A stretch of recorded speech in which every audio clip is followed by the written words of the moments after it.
Assalamualaikum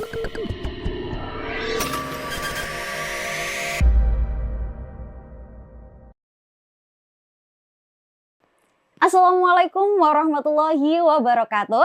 Halo teman-teman semua, selamat datang di podcast Brosan Ngobrol Santai. Nah, hari ini kita akan ngobrol-ngobrol santai terkait kesetaraan disabilitas bersama narasumber kita, yakni Bapak Rismawan. Boleh perkenalan terlebih dahulu, Pak? Ya, perkenalkan, nama saya Rismawan Yulianto.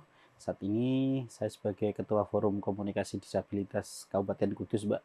Atau kalau di Kudus lebih terkenalnya FKDK. FKDK. Iya. Nah, boleh dijelasin nih, Pak, FKDK itu apa sih, Pak?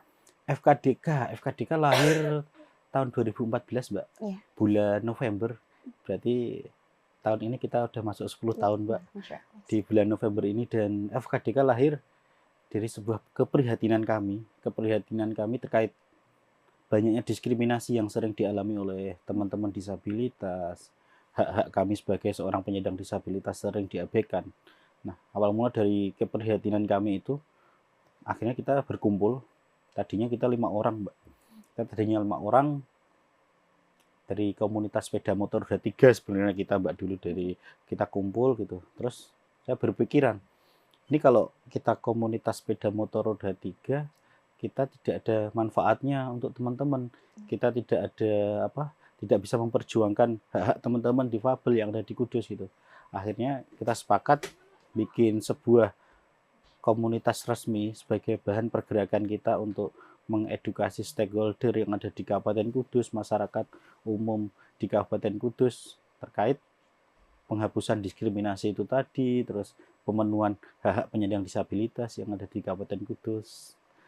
Nah, gitu, Mbak, awal mula lahirnya FKDK. Dan dari 5 orang tadi itu, Mbak, alhamdulillah sekarang anggota kami udah 130-an orang, Mbak. Allah, dari berbagai ragam disabilitas ya. Itu untuk disabilitas itu dari berbagai usia atau bagaimana, Pak? Kita dari rentang usia yang bahkan dari anak-anak, Mbak. Dari anak-anak yang masih bersekolah di SLB, karena mereka orang tuanya tertarik. Orang tuanya tertarik dengan kegiatan kami dan pengen mengajarkan anaknya ini bersosialisasi dengan masyarakat di luar.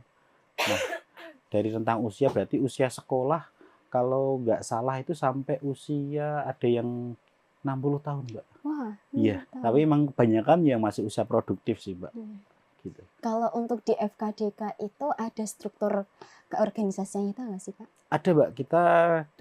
Kita lahir 2014 dan alhamdulillah tahun 2016 itu legalitas kita udah clear semua, Mbak, ya. Udah resmi semua, baik dari akte notaris, Kemenkumham. Nah, salah satunya kepengurusan kita sudah disahkan di Kemenkumham, mulai dari pembina, pelindung, sama ketua dan berbagai bagian sih, Mbak, seksi-seksi dan yang ada di FKDK. Gitu. Berarti kalau ada struktur keorganisasiannya, ada kegiatan di dalamnya ya, Pak? Atau kayak program-program yang bisa dijalankan gitu? Jadi setiap pengurus kita kan kepengurusan kami ada 5 tahun, Mbak, ya. Jadi kita menyusun program kerja. Nah, program kerja itu masih nggak jauh dari pemberdayaan teman-teman disabilitas, Mbak. Kita masih tetap bergerak di bidang sosial, pemberdayaan teman-teman disabilitas yang ada di Kabupaten Kudus. Kita susun program kerja itu untuk kepengurusan 5 tahun sekali, dan kita masih tetap evaluasi, Mbak. Makanya saya pengen masukan nih kalau dari teman-teman, kebetulan kalau nanti ada yang menonton, kalau ada adiknya, tetangganya, apa saudaranya yang disabilitas, bolehlah diinfokan ke kita gitu, Mbak. Itu kalau biasanya ada kegiatan tadi ya, Pak, di dalamnya, keterampilan misalnya. Itu keterampilannya tuh seperti apa aja sih, Pak? Jadi kalau kami, Mbak, di keterampilan, kita peningkatan kapasitas teman-teman itu nggak mau kita memaksa teman-teman itu harus ikut pelatihan ini, pelatihan itu, enggak. Kita ada assessment, Mbak. Kita assessment dulu, teman-teman ini passionnya di mana, bakat dan minatnya di mana. Nah, itu nanti kita seumpama dari kita ada yang bisa mengajari itu, ya dari kita sendiri. Tapi kalau tidak ada, yang dari pihak ketiga gitu. Nah, jadi kita kalau melakukan pelatihan peningkatan kapasitas teman-teman itu, kita assessment dulu. Oh, ini anak bakatnya di sini. Tetapi juga kita harus memandang jenis disabilitasnya gitu, Mbak. Nggak mungkin kalau teman-teman teman-teman tunanetra terus kita harus ikut ke pelatihan kayak konten kreator kayak itu kan kesulitan Mbak. Iya. Nah, jadi kita biasanya kita sesuaikan jenis disabilitasnya sama passionnya mereka gitu. Contohnya itu apa saja Pak dari mereka? Kalau kemarin ada pelatihan membuat ini Mbak, serbuk minuman herbal. Serbuk minuman herbal. Nah, Apa Pak? itu alhamdulillah dari kampus ini juga Oh, iya. Pak Rektor ya. Oh iya. Pak Rektor sudah pernah nyobain, kita sudah, dan alhamdulillah katanya enak. Wah, alhamdulillah. Jadi udah, bahkan kemarin kita sampai pameran di JCC Mbak, Jesus. Jakarta Convention Center, daerah Senayan, minuman herbal itu. Nah itulah jadi pada saat pandemi itu Mbak, Iya. pada saat pandemi itu kita memanfaatkan momen yang ada di pandemi itu bahwa orang harus meningkatkan metabolisme tubuhnya ya. Jadi lewat serbuk herbal dulu kan sempat rame itu. Nah kebetulan temennya ada nih yang menanam tanaman itu. Nah kita manfaatkan, terus kita minta dulu tuh ke Dinas Arsip dan Perpustakaan Daerah untuk mengajari kita serbuk herbal, membuat serbuk herbal. Alhamdulillah jalan Mbak sampai sekarang. Iya. Jadi peluang bisnis itu berarti. Jadi peluang bisnis dan bisa memberdayakan teman-teman itu tadi yang sudah tergabung dalam pembuatan serbuk herbal itu ada 10 orang Mbak. Jadi itu sudah buat di rumah atau di mana Pak itu untuk pembuatannya? Kita diklasterkan, kita dikelompokkan di daerah Melati Mbak. Iya. Kita kalau di FKDK itu ada namanya kelompok usaha bersama. Jadi kelompok usaha bersama itu adalah ini loh induk usahanya FKDK gitu. Ada beberapa klaster, food and beverage, termasuk makanan minuman herbal tadi ya. Terus konveksi, terus kesenian dan lain-lain Mbak gitu. Kalau untuk beverage-nya itu tadi apa Pak?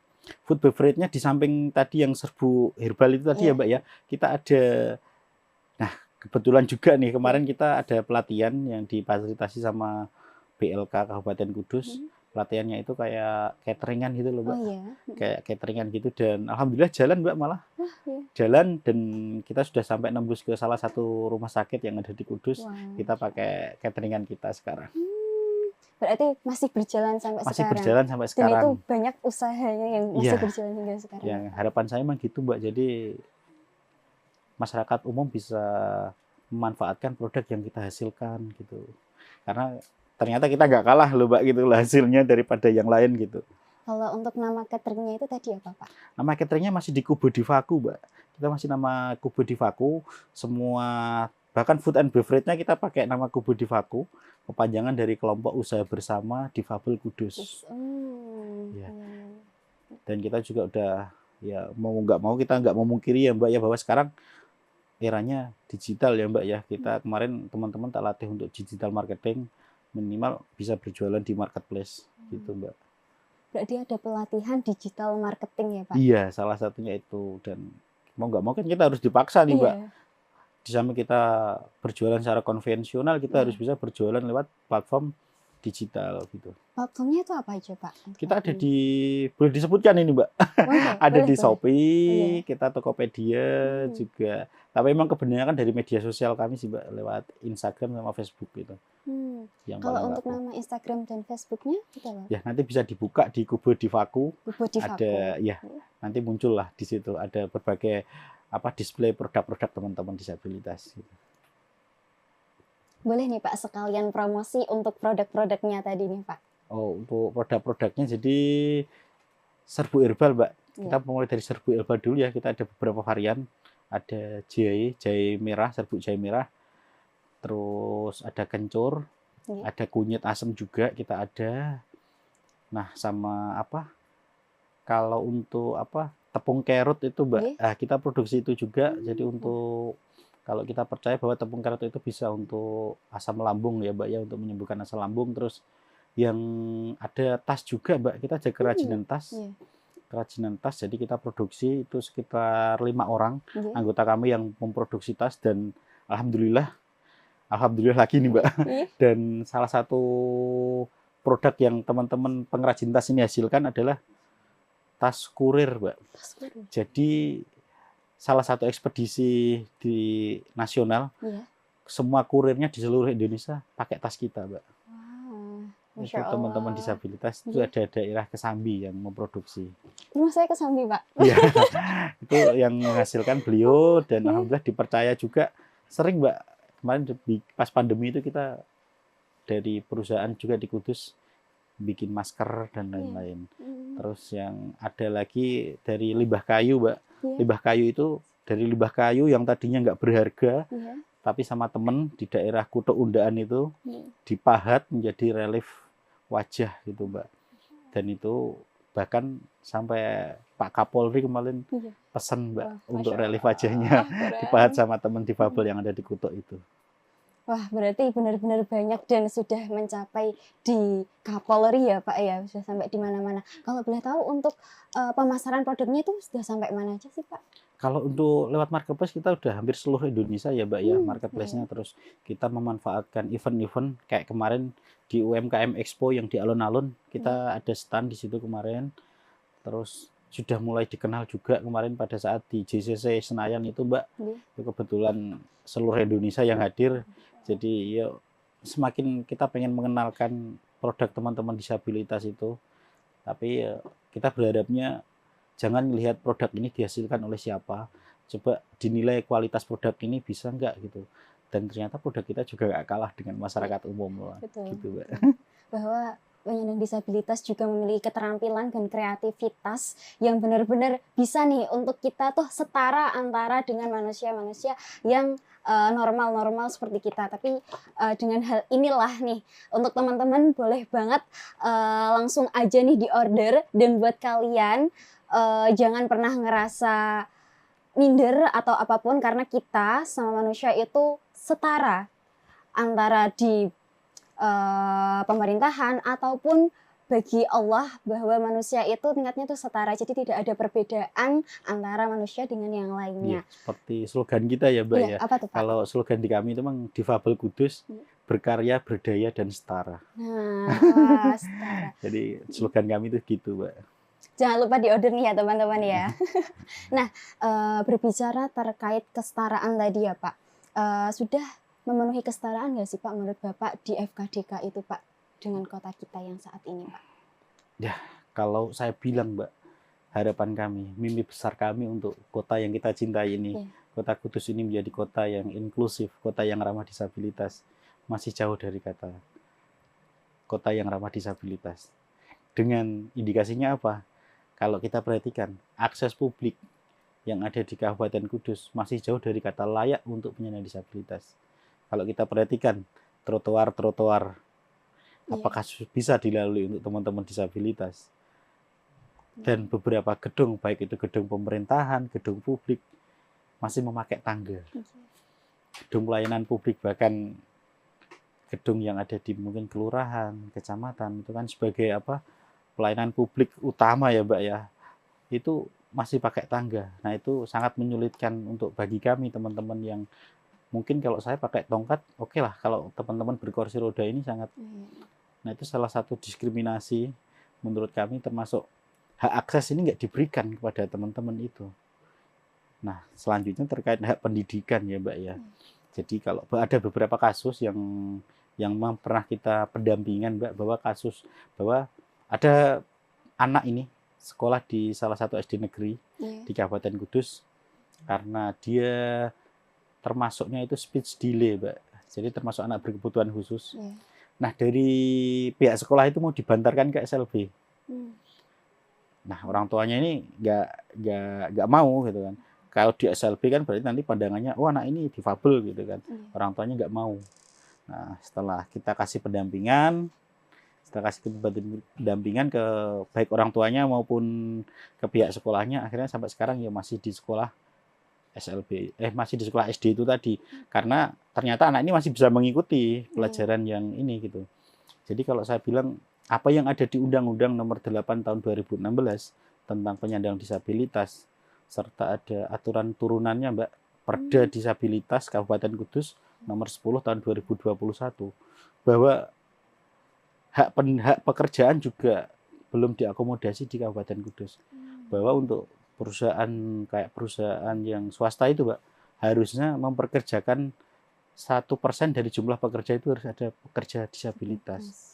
Sedangkan untuk badan usaha milik daerah, badan usaha milik negara itu malah harusnya 2%. Tapi apa yang ada di undang-undang tersebut, apa yang ada di perda tersebut, ternyata nggak ada implementasinya di Kabupaten Kudus. Nah, kalau saya bilang mungkin sanksi hukumnya kurang tegas ya Mbak ya. Makanya mereka stakeholder yang ada di Kabupaten Kudus sering abai terhadap apa yang ada di undang-undang dan perda disabilitas tersebut. Nah, kalau pertanyaannya tadi, Kota Kudus ini sudah kota ramah disabilitas apa belum ya? Kalau saya bilang masih jauh, Mbak. Mungkin ada beberapa yang sudah akses, termasuk terima kasih. Pertama kali saya masuk gedung ini tadi akses sekali Mbak untuk teman-teman disabilitas dan mungkin bisa menjadi contoh untuk gedung-gedung yang lain. Alhamdulillah. Ya, untuk saat ini IAIN juga sudah mulai untuk ramah disabilitas, mulai dari pembangunan jalan yang warnanya kuning itu Pak. Iya, itu namanya building block Mbak, untuk penuntun jalan teman-teman netra. Dan ada anggota saya yang kuliah di sini ya. Ada. Mas Aska. Iya Pak, itu juga anak Fakultas Dakwah. Kemarin sempat melihat juga di sini. Itu beliau itu bisa kira Pak, benar-benar suaranya Masya Allah. Iya, pernah juara di MTQ itu. Berarti itu tergabung di FKDK? Iya. Beliau itu sudah tergabung sudah lama Pak? Sudah lama, mulai dari beliau masih di SMP LB sampai SMA LB itu sudah bergabung di FKDK. Terus Bapaknya sendiri ini pernah nggak sih Pak kayak merasakan diskriminasi dari hal ini Pak? Sering Mbak.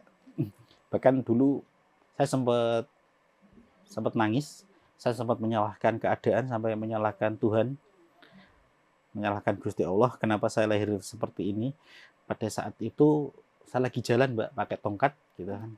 Terus ada orang hamil, terus di depan mata saya dia nepuk perutnya gitu kan. Nah, di situ saya merasa apakah sehina itu saya gitu Mbak. Saya sempat merasa gitu, saya sampai menyalahkan Tuhan. Tapi seiring berjalannya waktu, pada saat itu emang, kalau saya dulu kan sekolah di sekolah formal terus Mbak ya, SD, SMP, SMA itu saya sekolah formal terus. Baru setelah lulus SMA itu saya masuk di sekolah khusus untuk disabilitas yang ada di Solo. Nah, di situ saya mulai rasa bersyukur saya mulai terbentuk di situ. Ternyata apa yang saya alami belum seberapa. Masih ada yang kondisi difabelnya masih lebih parah dari saya. Gitu. Dan beberapa kali pada saat dulu sekolah SMA itu Mbak, apalagi saya naik kan pakai angkot ya Mbak ya. Itu sangat diskriminatif sekali itu. Bahkan saya belum sempat naik itu aja kadang udah jalan angkotnya bahkan sampai terjatuh gitu.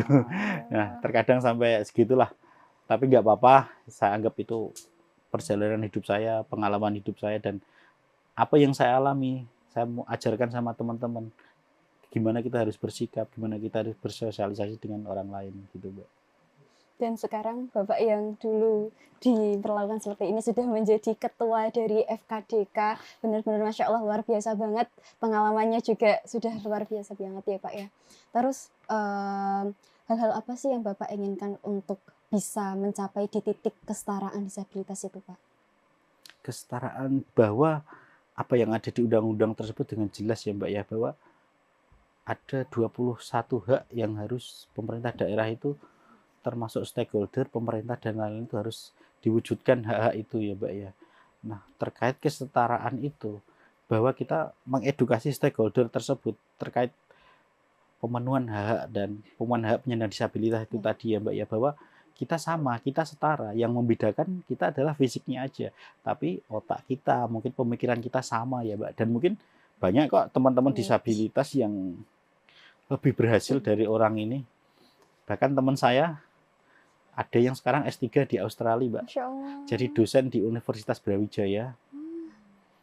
Dan ada beberapa kali ya asli Kudus, Mas Anjas Pramono itu malah sekarang jadi staf presiden. Wah, ya, di kantor staf presiden itu. Saat ini? Ya. Jadi cara kita mengedukasi masyarakat di luar terkait kesetaraan kita, bahwa ternyata kita dengan menunjukkan prestasi kita gitu loh Mbak. Ternyata ini loh teman disabilitas ada yang berhasil. Bahkan ada yang sampai menjadi kuliah S3, jadi dosen di Brawijaya, ada yang di kantor staf presiden. Apalagi pemerintah udah mulai terbuka melibatkan kami di dalam setiap kegiatan ataupun apa gitu.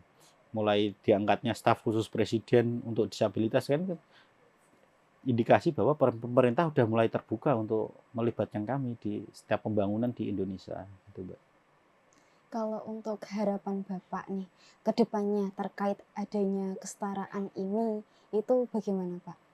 Harapan kami yang pertama, harapan saya kepada masyarakat yang ada di luar dulu ya Mbak ya, masyarakat umum pada umumnya, bahwa disabilitas itu bukan untuk dikasihani, Mbak. Disabilitas itu bukan dikasihani, bukan untuk dimarginalkan atau apa. Cukup teman-teman disabilitas ini diberikan ruang, diberikan kesempatan yang sama biar mereka bisa berkembang. Terus jangan ada diskriminasi lagi, Mbak. Nah, khusus untuk teman-teman disabilitas ya Mbak ya, harapan saya disabilitas bukan akhir dari segalanya. Disabilitas bukan mengekang kita untuk tidak bisa melakukan apa-apa. Disabilitas adalah takdir kita dan kita harus menjalani. Kita bisa membuktikan bahwa disabilitas itu mampu, disabilitas itu bisa. Dan kita tunjukkan bahwa disabilitas itu mampu berkarya, berdaya, dan kita mampu setara. Gitu, Mbak. Betul, setuju banget nih. Yang terakhir nih Pak, motivasi untuk para teman-teman yang sedang nonton nih gimana nih Pak? Jadi untuk teman-teman di luar sana yang sedang menonton podcast ini ya, untuk semuanya, bahwa Allah Tuhan kita yang menciptakan kita. Jadi Allah Tuhan kita itu pasti punya sebuah rencana besar untuk kita.